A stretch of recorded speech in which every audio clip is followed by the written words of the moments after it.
গল্পটা যদি ভালো লেগে থাকে তাহলে অবশ্যই একটা লাইক দিন। জাপানের আপনার ইয়ামানাশি মতামত প্রিফেকচারের কমেন্টে সেই জানাতে জঙ্গলটার ভুলবেন নাম না।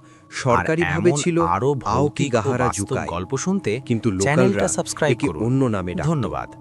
যেখানে কণ্ঠস্বর থেমে যায়। টোকিও থেকে খুব বেশি দূরে না, তবু মনে হয় অন্য একটা পৃথিবী। পর্যটকরা এখানে আসে ছবি তুলতে, গাছের ঘনত্ব দেখতে, আগ্নেয় লাভার ওপর জন্মানো অদ্ভুত বন দেখতে। কিন্তু যারা বেশি ভেতরে যায় তারা জানে এই জঙ্গল শুধু গাছ না, এটা শব্দ শোষণ করে, কম্পাস ঘুরিয়ে দেয়, আর মানুষের মাথার ভেতর ঢুকে পড়ে। 2012 সালের অক্টোবর মাস। কেনজি তাকাহাশি, বয়স 29, টোকিওর এক ছোট আইটি কোম্পানিতে কাজ করত।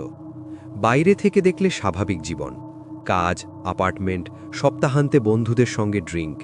কিন্তু তার ভেতরে একটা জিনিস বদলাতে শুরু করেছিল। সে নিজেও বুঝতে পারেনি কবে থেকে। সব শুরু হয় একটা ইমেল দিয়ে। কোনো সাবজেক্ট নেই, প্রেরকের নাম নেই, শুধু এক লাইন জাপানিতে লেখা, তুমি কি শব্দ শুনতে পাচ্ছ? কেনজি প্রথমে এটাকে স্প্যাম ভেবে ডিলিট করে দেয়, কিন্তু সেই রাতেই ঘুম ভাঙে তার ঠিক 3:33। ঘরের ভেতর সবকিছু ঠিক ছিল, তবু তার মনে হয় কেউ তাকে ডাকছে। কোনো শব্দ না, কিন্তু অনুভূতি, বুকের ভেতর চাপ। পরের দিন অফিসে বসে সে আবার একই ইমেল পায়, একই লেখা। এবার নিচে একটা লোকেশন কোঅর্ডিনেট। সে গুগল ম্যাপে বসিয়ে দেখে আওকিগাহারা ফরেস্ট। কেনজি হেসে ফেলে, ক্রিপি জোক ভেবে আবার ডিলিট করে। কিন্তু এরপর থেকেই অদ্ভুত জিনিস শুরু হয়। ফোনে অচেনা নোটিফিকেশন আসে, স্ক্রিন জ্বলে ওঠে, কিন্তু কোনো অ্যাপ খোলা না। রাতে ঘুমের মধ্যে সে শ্বাসের শব্দ শোনে, নিজের না। তার অ্যাপার্টমেন্টের দেওয়াল খুব পাতলা না, তবু মনে হয় শব্দটা দেওয়ালের ভেতর থেকে আসছে। এক সপ্তাহের মাথায় সে আর ইগনোর করতে পারে না। সে ছুটি নেয়, কাউকে কিছু না বলে ট্রেনে উঠে পড়ে। টোকিও ছাড়িয়ে পাহাড়ের দিকে যেতে যেতে তার মাথা হালকা হয়ে আসে। ট্রেন থেকে নামার পর মোবাইল সিগন্যাল দুর্বল। শেষ স্টেশনে নেমে সে দেখে আরও কিছু মানুষ আছে, কিন্তু সবাই আলাদা আলাদা, কেউ কথা বলছে না। আওকিগাহারার প্রবেশপথে বড় বোর্ড, লেখা, আপনার জীবন মূল্যবান, দয়া করে আবার ভাবুন। কেনজির বুকের ভেতর অদ্ভুত শান্তি নামে। সে বোর্ডটা পড়ে না, ভেতরে ঢুকে পড়ে। জঙ্গল ঘন, মাটি কালো, আগ্নেয় লাভা। হাঁটলে শব্দ কম হয়। কয়েক মিনিটের মধ্যেই বাইরের সব আওয়াজ মিলিয়ে যায়। পাখির ডাক নেই, বাতাস নেই, শুধু নিজের শ্বাস। কেনজি হাঁটতে থাকে। সে জানে না কেন সে এসেছে, শুধু জানে এখানেই কিছু আছে যেটা তাকে ডাকছিল। একসময় সে দেখে দড়ি ঝুলছে গাছ থেকে, পুরনো, আবহাওয়ায় বিবর্ণ। সে চোখ সরিয়ে নেয়। এখানে এটা অস্বাভাবিক কিছু না, কিন্তু এরপর সে যেটা দেখে সেটা তার মাথা ঘুরিয়ে দেয়। একটা ছোট টেপ, ক্যাসেট টেপ, মাটিতে পড়ে আছে, অবিশ্বাস্যভাবে পরিষ্কার। সে তুলে নেয়। পাশে একটা পুরনো হ্যান্ডহেল্ড রেকর্ডার পড়ে আছে। ব্যাটারি শেষ হয়ে যাওয়ার কথা, তবু স্ক্রিনে আলো জ্বলছে। কেনজি প্লে বোতাম টিপে। প্রথমে কিছুই না, তারপর হালকা শ্বাস, অনেকক্ষণ। তারপর এক পুরুষ কণ্ঠ, যদি তুমি এটা শোনো, দয়া করে ফিরেও এসো না। কণ্ঠটা কাঁপছিল, আতঙ্কে নয়, ক্লান্তিতে। কেনজির গলা শুকিয়ে যায়। সে রেকর্ডার বন্ধ করে দেয়। ঠিক তখনই সে অনুভব করে সে একা নয়। তার পেছনে পাতার শব্দ, কিন্তু কেউ হাঁটছে না। ছায়া নড়ছে, কিন্তু আলো নেই। সে ঘুরে দাঁড়ায়, কাউকে দেখে না, কিন্তু তার মাথার ভেতর একটা চিন্তা ঢুকে পড়ে, যেটা তার নিজের না। এখানে থাকলে আর ব্যথা থাকবে না। কেনজি হাঁপাতে থাকে। সে নিজেকে বোঝাতে চেষ্টা করে এটা তার কল্পনা, কিন্তু প্রতিটা পদক্ষেপে জঙ্গল যেন আরও ঘন হয়ে আসে। ট্রেল মিলিয়ে যায়, তার ফোন কাজ করছে না, কম্পাসের সূচ ঘুরছে। হঠাৎ সে একটা কাঠের বোর্ড দেখতে পায়, পুরনো, শ্যাওলা ধরা, তাতে হাতের আঁচড়, জাপানি অক্ষরে কিছু খোদাই করা, কিন্তু অর্ধেক ঘষা পড়ে গেছে। সে পড়তে পারে শুধু শেষ শব্দটা, ফিরে এসো। ঠিক তখনই সে দেখে আরেকজন মানুষ। লোকটা দাঁড়িয়ে আছে গাছের ফাঁকে, বয়স আন্দাজ করা কঠিন, কাপড় পুরনো, চোখ নিচের দিকে। কেনজি ডাকতে যায়, কিন্তু শব্দ বেরোয় না। লোকটা ধীরে ধীরে মাথা তোলে, তার চোখ ফাঁকা, কিন্তু সে হাসছে। সে বলে, তুমিও শুনেছ, তাই না? কেনজির পা জমে যায়। লোকটা এক পা এগোয়, তার চারপাশের ছায়া নড়ে ওঠে, যেন আলাদা কিছু। সে বলে, ওরা কাকে ডাকে জানো? যাদের ভেতরটা আগেই ফাঁকা। কেঞ্জি পিছিয়ে যায়, সে দৌড়াতে চায় কিন্তু দিক হারিয়ে ফেলে। লোকটার কণ্ঠ চারপাশ থেকে আসতে থাকে, এক দিক নয়, সব দিক থেকে। এখানে কেউ একা থাকে না। হঠাৎ লোকটা থেমে যায়, সে আকাশের দিকে তাকায়, তার মুখের হাসি মিলিয়ে যায়। সে ফিসফিস করে বলে, ওরা জেগে উঠেছে। মাটি ঠান্ডা হয়ে যায়, কেঞ্জি অনুভব করে তার পায়ের নিচে কিছু নড়ছে। গাছের ছায়া লম্বা হয়ে তার দিকে এগোয়। বাতাস নেই, তবু গাছ দুলছে। কেঞ্জি চিৎকার করে দৌড় দেয়। সে জানে না কতক্ষণ দৌড়েছে, সময় ভেঙে যায়। এক সময় সে খোলা জায়গায় পৌঁছায়। সেখানে আরও অনেক দড়ি, আরও অনেক চিহ্ন, আর মাঝখানে একটা ছোট কাঠের স্ট্রাকচার, ঠিক যেন জঙ্গল নিজেই এটা বানিয়েছে। দরজাটা আধ খোলা, ভেতর থেকে সেই শ্বাসের শব্দ। কেঞ্জি থামে, তার মাথার ভেতর একটা ছবি ভেসে ওঠে। নিজের অ্যাপার্টমেন্ট, নিজের জীবন, সব ক্লান্তি। আর তারপর একটা শান্ত অন্ধকার। তার হাত নিজে থেকেই দরজার দিকে এগোয়। ঠিক তখনই দূরে শব্দ, মানুষের কণ্ঠ। এই কণ্ঠটা খুব স্পষ্ট ছিল, মানুষের কণ্ঠ, কল্পনা না। কেঞ্জির শরীর কেঁপে ওঠে। সে দরজার হাতল ছেড়ে পিছনে ঘুরে দাঁড়ায়। গাছের ফাঁক দিয়ে একজন লোক এগিয়ে আসছে, ইউনিফর্ম পরা, বন বিভাগের কর্মী। তার হাতে টর্চ। আলোটা অন্ধকার কেটে সরাসরি কেঞ্জির মুখে পড়ে। তুমি এখানে কি করছো? লোকটার কণ্ঠে কোনো রাগ নেই, শুধু ক্লান্তি। কেঞ্জি কিছু বলতে পারে না, তার গলা শুকিয়ে গেছে। লোকটা কাছে এসে তার মুখের দিকে তাকায়। কয়েক সেকেন্ড নীরবতা, তারপর সে হালকা করে নিঃশ্বাস ছাড়ে। তুমি ঠিক সময়ে এসেছো, লোকটা বলে। আরেকটু দেরি হলে। সে বাকিটা শেষ করে না। লোকটার নাম ছিল সাতো হিরোশি, বয়স ৪৫-এর কাছাকাছি। গত ১৫ বছর ধরে আউকি গাহারাতে সার্চ অ্যান্ড পেট্রোল ডিউটি করছে। সে কেঞ্জিকে জঙ্গল থেকে বের করে আনার জন্য পথ দেখাতে শুরু করে। আশ্চর্যের বিষয়, যে পথ আগে মিলিয়ে গিয়েছিল এখন সেটা স্পষ্ট। হাঁটতে হাঁটতে সাতো কথা বলে। তুমি প্রথম না, সে বলে, আর শেষও হবে না। কেঞ্জি জানতে চায়, ওখানে ওই কাঠের ঘরটা কি? সাতো থেমে যায়, কয়েক সেকেন্ড চুপ করে থাকে, তারপর বলে, সরকারি ম্যাপে ওই জায়গাটা নেই। তারা হাঁটতে থাকে, বাতাস ভারী। সাতোর টর্চের আলো গাছের গায়ে পড়ে অদ্ভুত ছায়া তৈরি করে। অনেক বছর আগে, সাতো বলে, মানুষ এখানে মরতে আসত, সেটা সবার জানা। কিন্তু একটা সময়ের পর আমরা বুঝলাম সবাই একই কারণে আসছে না। কেঞ্জি তাকিয়ে থাকে তার দিকে। কিছু মানুষ আসে কারণ তারা মরতে চায়, আর কিছু আসে কারণ কিছু তাদের ডাকে। সাতো জানায়, ২০০৯ সাল থেকে অদ্ভুত একটা প্যাটার্ন দেখা গেছে। নিখোঁজদের অনেকের ফোন, ক্যামেরা বা রেকর্ডারে অডিও ফাইল পাওয়া যায়। সবার ফাইল আলাদা, কিন্তু একটা জিনিস কমন, শ্বাসের শব্দ, একাধিক শ্বাস। শেষের দিকে একটা বাক্য, আমি ঠিক আছি। কেঞ্জির বুক ঠান্ডা হয়ে যায়। কিন্তু তারা তো নিখোঁজ, সে ফিসফিস করে। সাতো মাথা নাড়ে। আমাদের ভাষায় নিখোঁজ, জঙ্গলের ভাষায় না। বনের বাইরে পৌঁছানোর পর পুলিশ আসে। কেঞ্জিকে হাসপাতালে নেওয়া হয়। ডিহাইড্রেশন, শক। সে ২ দিন কথা বলে না। তৃতীয় দিন একজন ডিটেকটিভ আসে, নাম মরিতা। মরিতা সব শোনে, ইমেল, কণ্ঠ, কাঠের ঘর। সে কিছু নোট নেয়, তারপর বলে, এই গল্প আমরা আগেও শুনেছি। কেঞ্জি অবাক হয়। মরিতা জানায়, প্রতি বছর কিছু কেস ক্লোজ করা হয়। কোনো দেহ নেই, কোনো প্রমাণ নেই, শুধু নিখোঁজ। আর যাদের উদ্ধার করা হয় তাদের বেশিরভাগই আর কখনো স্বাভাবিক জীবন পায় না। কেউ আত্মহত্যা করে, কেউ হঠাৎ উধাও হয়ে যায়। আপনি এটা কেন বলছেন? কেঞ্জি জিজ্ঞেস করে। মরিতা তার দিকে তাকায়।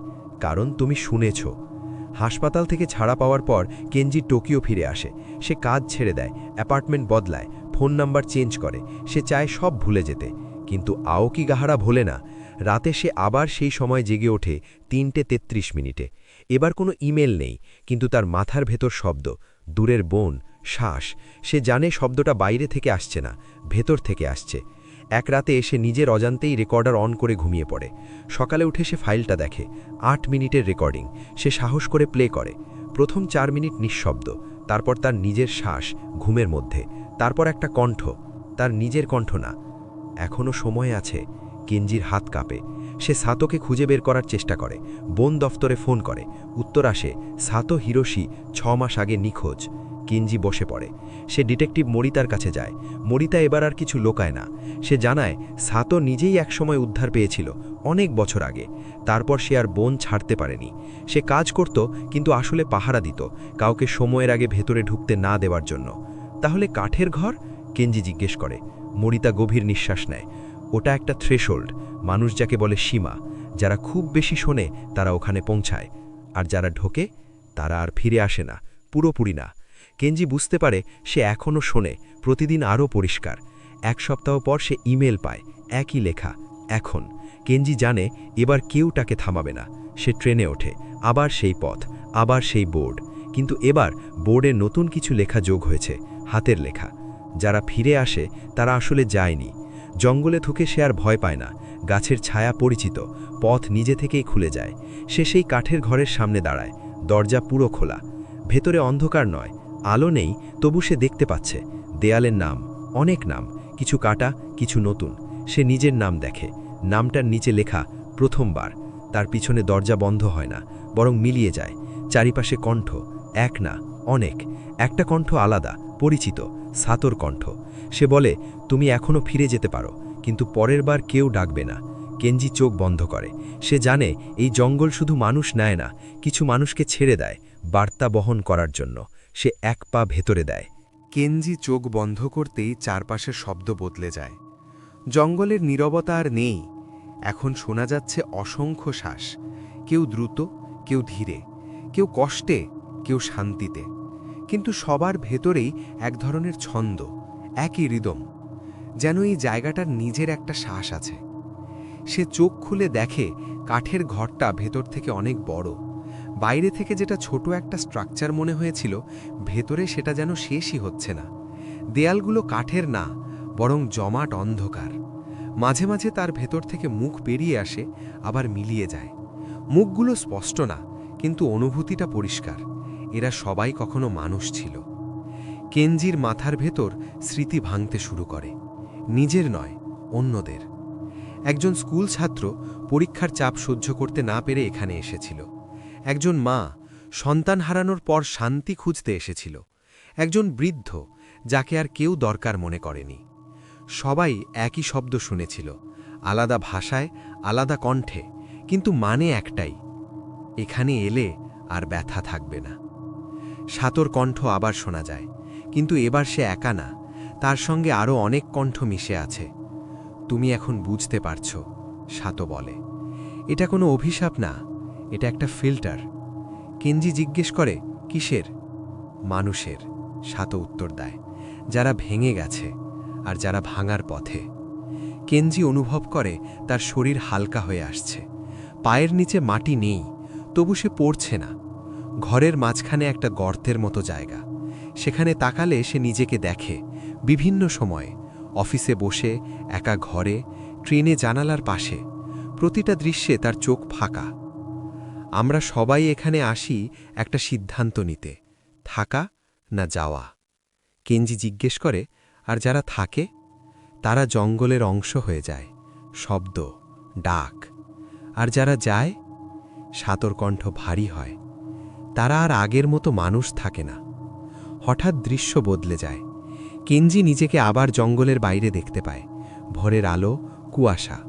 সে মাটিতে পড়ে আছে, তার পাশে পুলিশ, অ্যাম্বুলেন্স। কেউ চিৎকার করছে, সে বেঁচে আছে। সবকিছু দ্রুত ঘটে। হাসপাতালে তার চোখ খোলে। ডাক্তার, নার্স, প্রশ্ন। সে উত্তর দেয়, সব ঠিকঠাক। রিপোর্টে লেখা হয়, ফাউন্ড আনকনশাস, কজ আননোন। কিন্তু কেঞ্জি জানে কিছু একটা বদলে গেছে। সে আবার টোকিওতে ফিরে আসে, আবার কাজ খোঁজে, আবার স্বাভাবিক হওয়ার চেষ্টা করে। বাইরে থেকে দেখলে সে ঠিকই আছে, কিন্তু রাতে যখন শহর চুপ করে তখন সে শোনে দূরের বন তার মাথার ভেতর। কয়েক মাস পর সে নিজেই খেয়াল করে মানুষ তার কাছে অদ্ভুতভাবে আসে। ট্রেনে কেউ হঠাৎ বসে পড়ে, নিজের দুঃখ বলতে শুরু করে। অফিসে এক সহকর্মী কাঁদতে কাঁদতে বলে, আমি আর পারছি না। কেঞ্জি জানে না কেন, কিন্তু তারা কথা বলে তার সঙ্গে, আর কথা বলতে বলতে শান্ত হয়ে যায়। একদিন রাতে তার ফোনে নতুন একটা অডিও ফাইল তৈরি হয়। সে রেকর্ড করেনি, তবু আছে। সে প্লে করে। শুরুতে তার নিজের শ্বাস, তারপর তার নিজের কণ্ঠ, শান্ত, গভীর। তুমি একা নও। কেঞ্জি ফোন বন্ধ করে দেয়। তার বুকের ভেতর হালকা ব্যথা, কিন্তু আগের মতো নয়। এটা তার নিজের না, এটা অন্য কারো। সময়ের সঙ্গে সঙ্গে সে বুঝতে পারে, সে এখন শুনতে পায় যারা ভাঙছে তাদের কণ্ঠ, খুব হালকা, খুব দূর থেকে। আর সে জানে কোথায় তারা যাবে যদি কেউ থামায় না। একদিন সে আবার আওকিগাওয়ারার দিকে যায়, পর্যটক হিসেবে না, কাউকে অনুসরণ করতে। একজন তরুণী, চোখে অদ্ভুত ফাঁকা দৃষ্টি। সে বোর্ডের সামনে দাঁড়িয়ে আছে। কেঞ্জি কাছে যায়, কিছু বলে না, শুধু পাশে দাঁড়ায়। কিছুক্ষণ পর মেয়েটি বলে, আমি শব্দ শুনছি। কেঞ্জি মাথা নাড়ে। আমি জানি, ওরা আমাকে ডাকছে। কেঞ্জি ধীরে বলে, ওরা সব সময় ডাকে।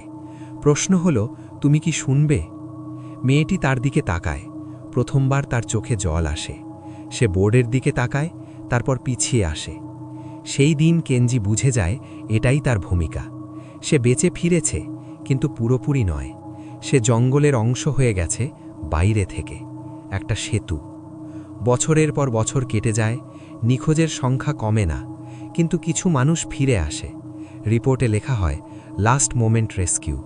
কেউ জানে না কেন। আর মাঝে মাঝে কেউ কেউ ফিরে এসে বলে, আমি শব্দ শুনেছিলাম, কিন্তু কেউ আমার পাশে দাঁড়িয়েছিল। আজও আওকিগাওয়ারা দাঁড়িয়ে আছে, নীরব, ঘন। মানুষ আসে, মানুষ যায়, কিছু মানুষ হারিয়ে যায়। আর কোথাও টোকিওর ভিড়ের মধ্যে একজন লোক আছে যে রাত ৩টে জেগে ওঠে, দূরের শ্বাস শোনে আর জানে সবাই যে ফিরে আসে না, কিন্তু কেউ কেউ ফিরে এসে বাকিদের বাঁচানোর জন্যই আসে। আর জঙ্গল, সে অপেক্ষা করে সব সময়।